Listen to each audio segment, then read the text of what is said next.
Welcome to the Productivity Podcast. It's our monthly chat with Dan Will, CEO and founder at Rendell Intelligence and Insights. We're in December 2024 to January 2025. Hi, Di. Are we full of good news this month?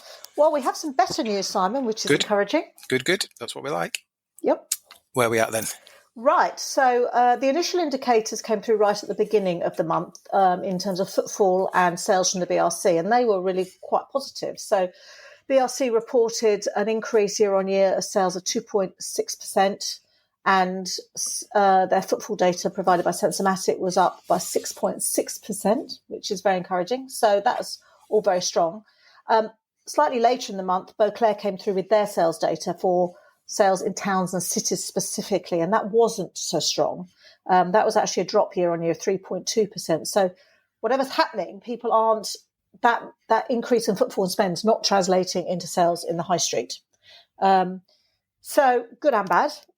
So our high streets are being challenged. At the same time, other indicators have come through, of course. The consumer confidence from GfK, confidence has weakened down to an index score of minus 22 from minus 17 in December and minus 19 in January last year. So people aren't feeling quite as confident or even feeling less confident than they were.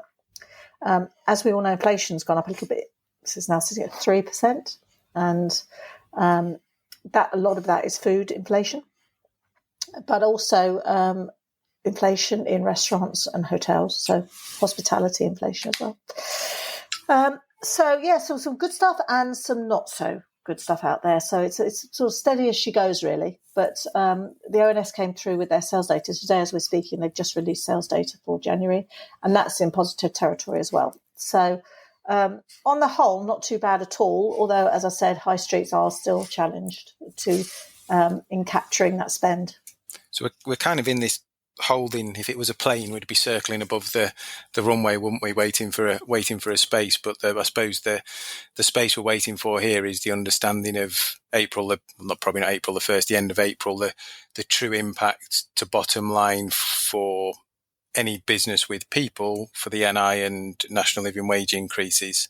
That's what people are gearing for. So it feels like we're all just waiting with bated breath to see what happens, because that could push inflation higher, which will then impact interest rates. Well, and I'm no economist, and then I assume will impact unemployment. Absolutely. I mean, I think the employment thing is where consumer confidence is being hit. I think people are feeling insecure and vulnerable around their employment. I know that, speaking just sort of, just speaking with friends and colleagues, businesses are reorganising structures and processes to try and become more efficient and try and reduce their impact of the NI vulnerabilities. So that is impacting consumer confidence. And of course, that flows straight through to a reluctance to spend. So whilst footfall's gone up, whether or not they're actually spending money when they're going into stores is a whole different thing. There's a lot of browsing going on. There's a lot of price comparison going on. So people are just very, very cautious because, as I said, what affects their employers affects them. And that, I suppose, that impact on interest rates is a challenge because, as we mentioned a couple of times on previous pods, February is the next kind of cliff for fixed rate mortgage deals to end, isn't it? So that'll impact people in terms of hoping for a better percentage deal. Absolutely. I mean, I think the Bank of England is going to be very cautious around reducing interest rates. Interestingly, when the inflation result came out, I was reading The Guardian, and even the experts can't agree with what's going to happen. The Bank of England are saying that it's going to go up to 3.7% inflation, and lobby group are saying that they think it's going to go down. So, this uncertainty feeds through into interest rates, which then permeates throughout the economy. And the biggest overhead, for most households, is their mortgage. And if they're sitting at that cliff face waiting to swap over to another mortgage agreement, that's going to have a massive impact. And that then typically means, if we cast our minds back probably to some of the earlier podcasts last year, that we tend to rein in on high value, luxury goods, focus more on the day-to-day food and beverage. Fashion clearly has been a tricky market for a long time now.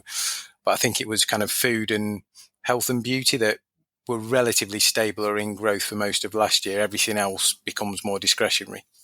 Absolutely. I mean, there's only so much you can afford to spend from your household budget. So the ONS results came through on retail sales, and they were positive in terms of year-on-year results and month-on-month results, actually. Year-on-year overall, in terms of volumes, they're 1% up. Food, 0.4% up. What they call textile, clothing and footwear, so essentially fashion, down 3.8%. So you can see where people are spending their money. They are just, being much more careful around what they're spending. They're going back to the basics. Yeah, which ties back in with what we talked about kind of earlier last year. And again, reading the papers over this last weekend, there's now rumours that the government are looking to kind of clearly stimulate spend, which ironically was what the whole NI, National Living Wage thing, was supposed to do, but let's not get too political. Around things like closing cash ISAs to force people to spend rather than save. So again, there's lots of conflicting views and messages in there about what we should or shouldn't be doing, and ultimately people become cautious, don't they, and therefore they don't spend. Absolutely. And I think, the evidence of that is very clear.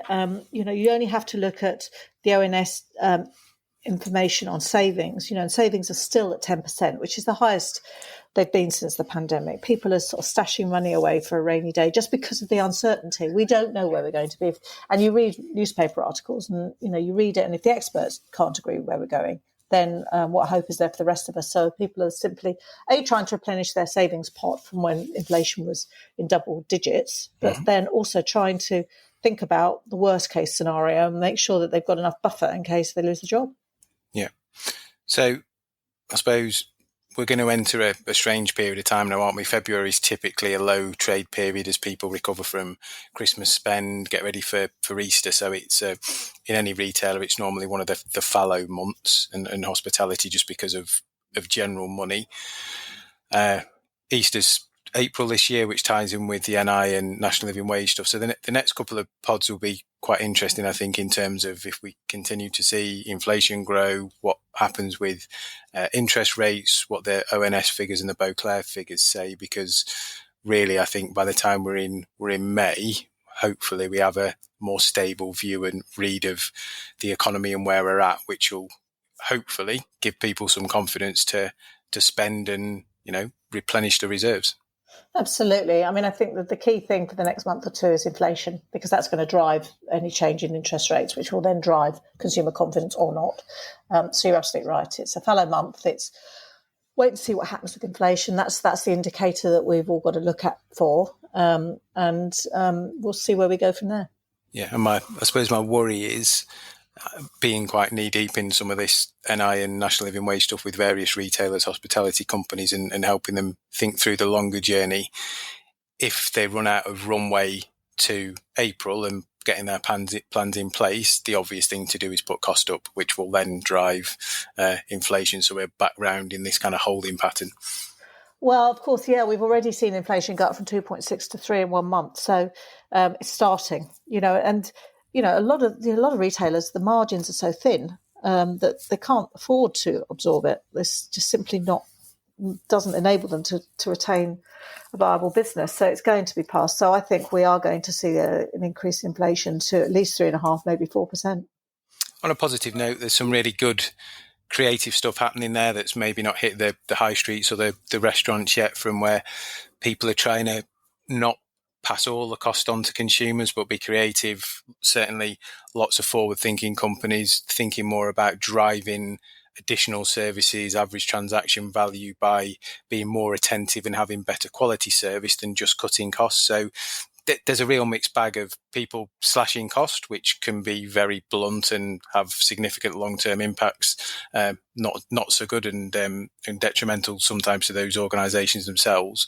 But this round of challenges, we're seeing people thinking creatively, and I have to say the ones that are thinking creatively, I think will prosper.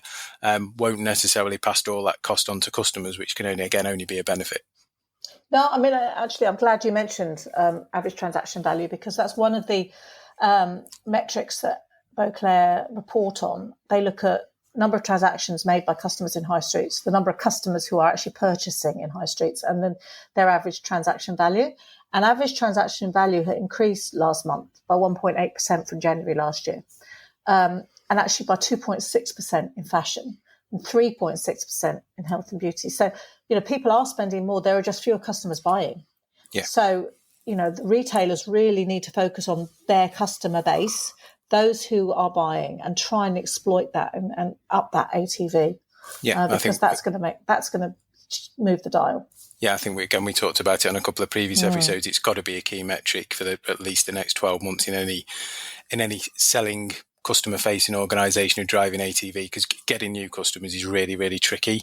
Absolutely. You've got to be maximising what you've got and making it important to them, connecting with them. There's all the Instagram social stuff these days, but ultimately helping them part with money with you rather than competitor or nobody, because then it becomes the worst of all worlds. Yeah, absolutely. And we've talked a lot in retail over the last few years about community, about loyalty, and, interaction. And it's never been as important as it is now. It's so much cheaper to interact with existing customers. They've proven they like your brand, whatever that brand is. Don't lose them, whatever you do. Even if you give them a discount or just retain them and then try and drive up ATV from there. That's so important. Yeah. So positive note to finish on then. Lots to play for. Yeah. I suppose give your customers what they want within the realms of reality, of course. But yeah, ATV has to be the primary focus to drive additional revenue. And the more revenue, it's not rocket science, but again, basic economics. The more you can drive revenue rise, the more margin you make, the less painful, hopefully, the challenges that we're facing into become. Absolutely. Perfect. Well, let's see what next month brings. Fingers crossed it's relatively stable, but it, as I say, it feels like we're in that holding pattern now until kind of mid-year when everything comes into effect. Yeah, I think you're right. It will be interesting in February. Very interesting, because January is difficult because we're coming out of Christmas and you get a very distorted view of things. But February, we'll start to see a slightly bigger window on things. Brilliant. Thanks as ever, Di, and we'll catch up next month. Thanks, Simon.